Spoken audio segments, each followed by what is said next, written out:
अस्सलाम वालेकुम दोस्तों, सुप्रीम कोर्ट ऑफ पाकिस्तान के अंदर जजेस के इख्तलाफात के बाद अब एक बड़ा सियासी धमाका होने वाला है। मरियम नवाज ने गुज़िश्ता दिनों एक जलसे में सुप्रीम कोर्ट ऑफ पाकिस्तान के एक जज जस्टिस एजाजुल एहसन का नाम लिया था और कहा था कि वो चीफ जस्टिस बनने के ख्वाब देख रहे हैं। उसके बाद सुप्रीम कोर्ट ऑफ पाकिस्तान की जानिब से कोई एक्शन नहीं लिया गया। मुख्तलिफ अदालतों में मरियम नवाज के खिलाफ पटिशंस गई। बाकायदा लाहौर हाई कोर्ट ने 6 मार्च को मरियम नवाज को तलब भी कर लिया है, लेकिन अब यह दावा किया जा रहा है कि 6 मार्च से पहले बड़ा धमाका हो सकता है। एक ऑडियो है सुप्रीम कोर्ट ऑफ पाकिस्तान के जज की, वो मंजर आम पर आ सकती है और उस ऑडियो के मंजर आम पर आने के बाद उस जज पर दबाव होगा कि वो अपने ओहदे से मुस्ताफी हो जाए। इससे पहले जस्टिस मज़ाहिर नकवी की एक ऑडियो मंजर आम पर आई थी परवेज इलाही के साथ। उसके बाद जस्टिस मज़ाहिर नकवी से इस्तीफे का मुतालबा किया जा रहा था। सुप्रीम कोर्ट ऑफ पाकिस्तान के chief justice justice Umar Ata Bandial की जानिब से कोई वजाहत सामने नहीं आई। जो 9 रुकनी बेंच बनाया गया था उसमें से इन दोनों जजेस ने, जस्टिस एजाजुल एहसन और जस्टिस मज़ाहिर नकवी ने, अपनी मर्जी से रजामंदी से अलहदगी इख्तियार की, क्योंकि जस्टिस एजाजुल एहसन को यह खदशा है कि उनकी ऑडियोज है जो मंजर आम पर आ सकती हैं, जिस तरह की ऑडियोज जस्टिस मज़ाहिर नकवी की मंजर आम पर आई थी। अब जो दावा किया जा रहा है दोस्तों, जो मरियम नवाज ने अपनी तकरीर में इस जज का नाम लिया था और कहा था कि justice Ijazul Ahsan chief justice of Pakistan बनने के ख्वाब देख रहा है, तो मरियम नवाज के पास दावा यह किया जा रहा है कि ठोस शवाहिद मौजूद है। चंद ऐसी ऑडियोज मौजूद हैं, जब वो मंजर आम पर आएंगी तो पूरी जो सियासी फिजा है वो क्लियर हो जाएगी। जो कुछ सुप्रीम कोर्ट ऑफ पाकिस्तान ने हालिया दिनों में पंजाब और खैबर पख्तूनख्वा में इंतखाबात के हवाले से फैसला दिया, उसके पीछे क्या कुछ चल रहा था, कैसे साकिब निसार मुतहरिक था, कैसे इमरान खान की पुष्टपनाही करते हुए सुप्रीम कोर्ट के चंद जजेस के साथ साकिब निसार राब्ते करके इमरान खान को बचाने की कोशिश कर रहा था। सुप्रीम कोर्ट ऑफ पाकिस्तान में जो मामला था, जिस तरह का मामला था, उसमें से जिस तरह इलेक्शन का मामला और सो मोटो नोटिस को निकाला गया, उससे शकूक व शुबात तो थे ही, लेकिन अब ये जो ऑडियो जिसके बारे में कहा जा रहा है अगले चंद दिनों में मंजर आम पर आ सकती है, उससे पूरी तस्वीर, पूरी फिल्म वाज़ेह हो जाएगी कि सुप्रीम कोर्ट ने किस तरह अचानक 2 जजेस ने, जो चीफ जस्टिस है उमर अता बंदयाल, उन्हें खत लिखा, उन्होंने उसका सो मोटो नोटिस लिया, फिर 9 रुकनी बेंच बनाया गया, उसमें से 9 में से 4 जजेस को, 2 को अपनी मर्जी से चीफ जस्टिस ने निकाल दिया, 2 अपनी मर्जी से उसमें से निकल गए, फिर 5 जजेस बचे, 5 जजेस ने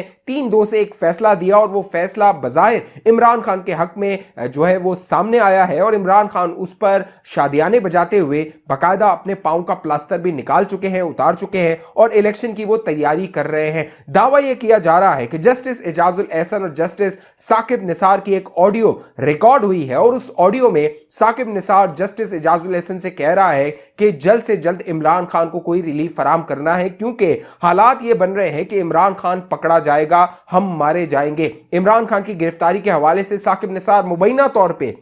इस ऑडियो में जस्टिस एजाजुल एहसन से कह रहा है कि इमरान खान को फौरन इक्तिदार में लाना होगा और उसके लिए पंजाब और खैबर पख्तूनख्वा में इंतखाबात होना जरूरी है। इससे पहले जो जनरल आसिम मुनीर थे उनका रास्ता रोकने के लिए एक पूरी साजिश बनाई गई थी। अब की बार इमरान खान को बचाने के लिए यह साजिश बनाई गई है और इस हवाले से जो कुछ सुप्रीम कोर्ट ऑफ पाकिस्तान में हालिया दिनों में हुआ है, इस ऑडियो के मंजर आम पर आने के बाद पूरी तस्वीर अवाम के सामने आ जाएगी कि बंद कमरों में किस तरह साजिश की जा रही थी।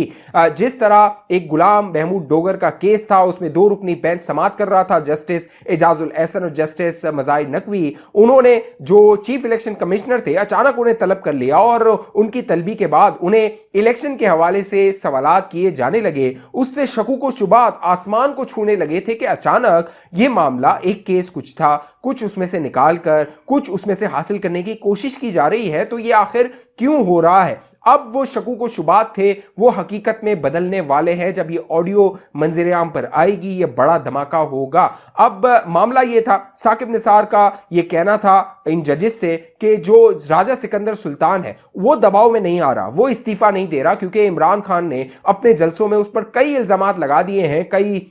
उन्हें अलकाबात दे दिए हैं और उन पर हर तरह का दबाव डाला है, लेकिन जो राजा सिकंदर सुल्तान है चीफ इलेक्शन कमिश्नर, वो मुस्ताफी होने को तैयार नहीं है। लिहाजा इन जजेस को चाहिए कि उसको दबाव में लाते हुए उसको दीवार से लगाया जाए ताकि वो मजबूर हो कि इंतखाबात करवाए और नताइज इमरान खान की मर्जी के आए, क्योंकि प्लान ये शुरू में बनाया गया था कि राजा सिकंदर सुल्तान के होते हुए वो जो एक धांधली का मंसूबा बनाया गया है, इलेक्शन में जो इमरान खान को दोबारा इख्तिदार में लाने का मंसूबा बनाया गया है, वो मंसूबा पूरा नहीं होके देगा, लिहाजा राजा सिकंदर सुल्तान को रास्ते से हटाया जाए। फिर जब यह मंसूबा अमली जामा नहीं पहन सका, इस पर अमल दरामद नहीं हो सका, तो फिर इन सुप्रीम कोर्ट के जजेस को साकिब निसार ने इस्तेमाल करते हुए सोमोटो नोटिस लेने पर मजबूर कर दिया। अब ये जो ऑडियो जिसके बारे में दावे किए जा रहे हैं उस पे chief justice of Pakistan justice Umar Bandial और जो चीफ इलेक्शन कमिश्नर है राजा सिकंदर सुल्तान, उनके हवाले से गुफ्तगू हुई हुई है। जो इदारे हैं उनके पास ये ऑडियो मौजूद है और किसी भी वक्त वो ऑडियो मंजर-ए-आम पर आ सकती है। जो मरियम नवाज साहिबा अपने जलसों में बड़े पुरएतमाद तरीके से जस्टिस एजाजुल एहसन को निशाना बना रही थी और एक जुमला उनका बड़ा माने खेज था कि वो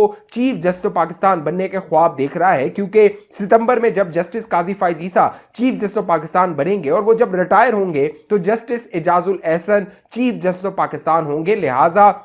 अब नजर ये आ रहा है, बाज़ाहिर ये नजर आ रहा है कि जब ये ऑडियो मंजर-ए-आम पर आएगी तो जस्टिस एजाजुल एहसन पर ये दबाव होगा कि वो मुस्ताफी हो जाएं। इसीलिए मरियम नवाज साहिबा जो हिकमत अमली अपना रही हैं बड़ी कैलकुलेटेड है, बड़ी सोची समझी है। पूरा जो एक गेम प्लान है उसको तरतीब दिया गया है कि किस तरह फूक फूक के कदम आगे बढ़ाना है। अब मरियम नवाज साहिबा को 6 तारीख को लाहौर हाईकोर्ट ने तलब किया हुआ है और 10 तारीख को 10 मार्च को सक्कर की एक अदालत ने तलब किया हुआ है उस तकरीर के हवाले से जो उन्होंने जस्टिस एजाजुल एहसन और जस्टिस मदार नकवी के हवाले से की थी, उन पर तनकीद की थी। इस तकरीर के बाद दोस्तों बड़ा एक जो सवाल है वो सुप्रीम कोर्ट ऑफ पाकिस्तान के चीफ जस्टिस के हवाले से है, क्योंकि चीफ जस्टिस ऑफ पाकिस्तान ने अपने एक साथी जज पर इस तरह की तकरीर के बाद कोई एक्शन क्यों नहीं लिया। क्योंकि नून लीग के जराए ये बताते हैं कि वो उम्मीद लगाए बैठे थे कि chief justice of Pakistan justice Umar Bandial इस पर नोटिस लेंगे, मरियम नवाज को तलब किया जाएगा और फिर ये ऑडियोज ये मंजर-ए-आम पर रखी जाएगी कि किस तरह जो है वो साकिब निसार के साथ मिलकर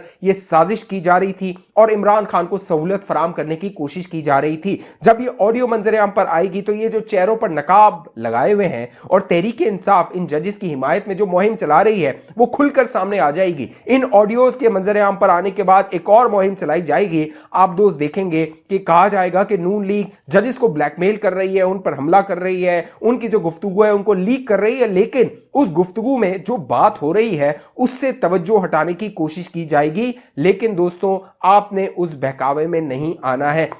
जो साकिब निसार है उसका मंसूबा यह है, क्योंकि जब Saqib Nisar chief justice of Pakistan हुआ करता था तो जब मुख्तदर हलकों ने उसको एतमाद में लिया था कि अगले 20 सालों के लिए नया पाकिस्तान बनाया जा रहा है और इमरान खान को वजीर आजम बनाकर अगले 20 साल तक मुल्क पर हुक्मरानी की जाएगी। लेकिन जनरल कमर जावेद बाजवा जो उस मंसूबे के रुए रवां थे, मंसूबा साज थे, उस मंसूबे की मंजूरी देने वाले थे, उन्होंने जब यह फैसला किया कि अब इमरान खान का साथ नहीं दिया जा सकता, उसको गोद में उठा के अब जो है वो आगे नहीं चलाया जा सकता, फिर इमरान खान और उसके जो सहूलतकार थे वो जनरल कमर जावेद बाजवा के खिलाफ हो गए। जनरल कमर जावेद बाजवा शरीके कार थे इस पूरे मंसूबे में। जनरल फैज हमीद शरीके कार थे, जो साकिब निसार था चीफ जस्टिस, वो इसमें जो है वो सहूलत फराम कर रहा था जिस तरह सुप्रीम कोर्ट ऑफ पाकिस्तान उस वक्त इमरान खान की सहूलत फराम कर रहे थे। और जगह जगह साकिब निसार और इमरान खान आपको नजर आते थे, जनरल कमर जावेद बाजवा नजर आते थे। उससे साफ जाहिर होता था कि एक इंतकाम है जो दीगर अपोजिशन जमातों के खिलाफ आगे बढ़ाना है। उसमें जस्टिस एजाजुल एहसन का कलीदी किरदार था, क्योंकि जस्टिस एजाजुल एहसन वही मॉनिटरिंग जज थे जिन्होंने पनामा केस में जब नवाज शरीफ के हवाले से केस चल रहा था उसकी निगरानी की थी और एहतसाब अदालतों से जो अपनी मर्जी के फैसले हासिल करने थे उसमें जस्टिस एजाजुल एहसन ने कलीदी किरदार अदा किया था। अब इन ऑडियोज के मंजर-ए-आम पर आने के बाद वो जो जस्टिस एजाजुल एहसन का मुबैना तौर पे इन ऑडियोज के मंजर-ए-आम पर आने के बाद जो जस्टिस एजाजुल एहसन का असल चेहरा है, जो हकाइक है, वो मंजर-ए-आम पर आएंगे और अवाम की आंखें खुल जाएंगी कि किस तरह सुप्रीम कोर्ट के बंद दरवाजों में सियासत की जाती है और सियासतदानों की तौहीन करते हुए अवाम की जो एतमाद है जमहूरियत से उसको हटाने की कोशिश की जाती है। आने वाले दिनों में बड़ा सियासी खेल है, बड़ा सियासी दंगल लगने वाला है और सुप्रीम कोर्ट ऑफ पाकिस्तान का उसमें कलीदी और अहम किरदार हो सकता है, क्योंकि सुप्रीम कोर्ट ऑफ पाकिस्तान ने जिस तरह सियासत में मदाखलत की है, अब लगता यह है कि सुप्रीम कोर्ट ऑफ पाकिस्तान तनकीद, इल्जामात और जो कह लीजिए एहतसाब है उससे बचता हुआ नजर नहीं आ रहा। इसके लिए chief justice of Pakistan justice Umar Bandial को कलीदी किरदार अदा करना होगा और वो जो साथी जजेस जिनके बारे में इस तरह के स्कैंडल्स मंजर-ए-आम पर आ रहे हैं उनसे जवाब तलबी करते हुए और सुप्रीम कोर्ट ऑफ पाकिस्तान को कोई ना कोई एलामिया, कोई ना कोई प्रेस रिलीज जारी करनी होगी कि सुप्रीम कोर्ट ऑफ पाकिस्तान की इस पूरी सूरत हाल में क्या पोजीशन है, क्योंकि बज़ाहिर ये नजर आ रहा है कि जो कुछ हो रहा है, जिस तरह हो रहा है, उससे इमरान खान को एक बार फिर सहूलत फराम करने की कोशिश की जा रही है और इसमें चंद इमरान खान के जो हमदर्द इमरानडू जजेस हैं वो उसे सहूलत फराम कर रहे हैं। इस हवाले से जो भी मामलात होते रहेंगे, बंद कमरों के मामलात, हम आप दोस्तों को बताते रहेंगे। अगर आप अभी तक हमारे चैनल को सब्सक्राइब नहीं किया, जरूर सब्सक्राइब कीजिए, बेल आइकन का बटन है लाजमी क्लिक कीजिए, इस वीडियो को लाइक कर दीजिए। किस शहर से ये वीडियो देख रहे हैं जरूर अपने शहर या मुल्क का नाम नीचे लिखिए, और अगर फेसबुक पे ये वीडियो देख रहे हैं हमारे पेज को लाइक कीजिए, फॉलो कीजिए, इस वीडियो को लाजमी शेयर कर दीजिए। अगली वीडियो तक मुझे इजाजत दीजिए, अपना ख्याल रखिएगा। पाकिस्तान जिंदाबाद।